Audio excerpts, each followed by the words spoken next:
City Manager reports. I think Mr. Kerry is in the room, and I think it's time for the CVB report. We're on item 10A. This is a presentation from Mike Kerry with the Convention and Visitors Bureau. He's going to report on the first quarter. Morning, Mr. Mayor, Morning. Council. Pleasure to be with you again today, and I think you all have our first quarter report in front of you. I've had a chance to review it. Just a couple of quick comments, and I'll take any questions. Ed? I've also been confused by the definition, and we seem to have, as Meg pointed out, been preoccupied with this Tier 2 status, because we talked about during the campaign and then subsequent that if we got to Tier 2 status, we'd increase the economic impact from 26 million to 78 million, from 400 jobs to 1,100 jobs, if we could get to Tier 2 status. And then there was discussion in June that this budget wasn't going to get us to Tier 2 status, and there was some back and forth on that. So as I read the literature, the convention literature, it doesn't seem like there's consensus on what exactly is Tier 2 status. In fact, some people just have a Tier 1 and a Tier 2, that's it. Some have multiple tiers. The closest I found is the Convention Industry Council defining it as where the airlift, the convention center space, the number of hotel rooms and location lend itself to medium to small size meetings. And then others, Destination Marketing Association International basically says, we don't really look at convention center space, it's really about the hotel rooms. And they divide it in first, second, and third, I think, and you outlined some of those numbers. And they say if you start talking about levels of cities, it's strictly the need for hotel rooms, not necessarily convention center space. We don't anticipate that will change. So I guess when I look at here, the definition of getting, it's about more than just exhibit hall space. It's about the whole package. The whole package, yes. It seems like it's a three-legged stool. It's the convention center itself, it's the hotel, and parking. And that's a three-legged stool of which we've been talking about one of the three legs. We had the CSNL study that said you have to have a convention center hotel of roughly 600 rooms to make this work. Are you aware of any speech, any literature, any public meeting, any newspaper article during the Map Street campaign that talked about the need for a 600-room hotel to make this $250 million investment work? Offhand, no, but I haven't spent any time on that looking back at the campaign in the last couple of years. So, okay, well, I'm looking forward, not backward. I've looked pretty hard and I can't find it. So then I'm struck last week by an article in the New York Times about the Nashville Convention Center, which is now, I don't know if that's part of the group that we compete with, but their new convention center and their hotel is now approaching some $800 million. 350,000 square feet of exhibit hall space, right. $623 million for their convention center. But what was most striking to me was the deal that they made with Omni Hotel for their convention center hotel. It's about 800 rooms. It's bigger than what we're talking about. $128 million.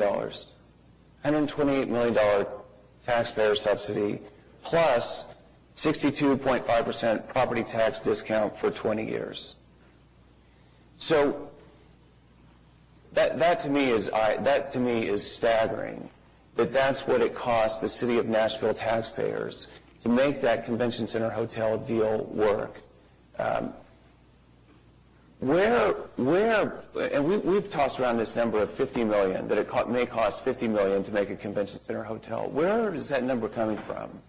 And how could we do a convention center hotel if $50 million is the number for roughly a third what Nashville taxpayers are going to have to pay? I don't know what Nashville is doing.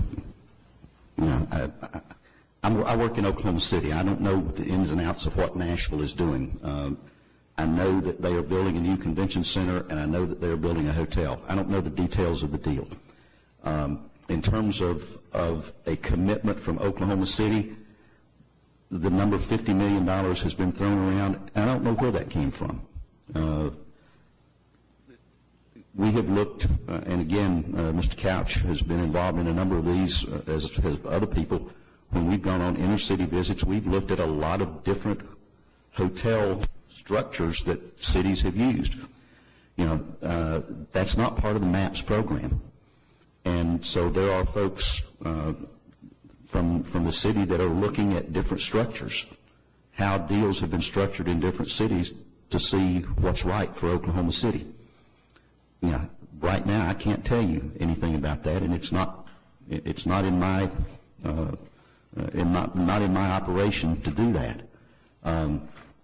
I know that there are people that are very engaged in that, taking a look at it, and at some point, that will be brought forward to you all with whatever the city wants to look at. But that's down the road. Right now, we can't really tell hotel developers enough information for them to be able to structure any type of a significant deal or proposal with the city until we know what the convention center is going to wind up being. That's why we're working with Populous now, so that we can get to a situation where the city can begin to look at these things seriously and have a better understanding of what might be possible. The $250 million that would go into the convention center does not include money for parking, correct? That's not in Populous's conceptual. That's my understanding, yes. So in addition to the $250 million for the convention center, in addition to the amount of money, which we don't know how much it's going to cost for a hotel, but it could be a staggering amount, we will have to pay for a parking component to this. That's a fair assumption? There will have to be parking available, yes. And in most cities, the city has a parking garage or parking plan in combination with that is a revenue generator. But that isn't part of MAPS. That isn't part of the $250 million. So whatever parking expenditure will come on top of the $250 million. Yes, the answer to that is yes. Wrap it up. It's always been, the hotel rooms has always been an integral component. It was irresponsible and inexcusable not to talk about hotel rooms or the hotel during the MAPS 3 campaign. It'd be even more irresponsible to not talk about it now. It's a three-legged stool, and you can't just talk about the convention center because you need the parking and the hotel component to make. You have to talk about all of them, and those are two big elephants in the living room. There are cities who are hemorrhaging money. Baltimore, Austin, Phoenix convention center hotels are hemorrhaging money. It is irresponsible and inexcusable not to immediately do a market-based study, which has never been done. 3 years after the vote, we haven't done any market analysis of a convention center hotel. We haven't even talked about it. It has got to be, the convention center on its own would not have passed by itself. What would have happened if the public knew that we were going to just build a $250 million convention center and then just ask the Alliance for Economic Development to go find another $100 million for parking in a convention center hotel? But we don't even know, and I appreciate your candor. This $50 million number, we're adrift at sea. We have no idea if it's going to be $50 million or $150 million like in Nashville. We have no idea today how much this convention center hotel is going to cost, but we do know that in the last decade, no city has been able to pull it off without massive taxpayer subsidies. No city has been able to do it with the private sector alone.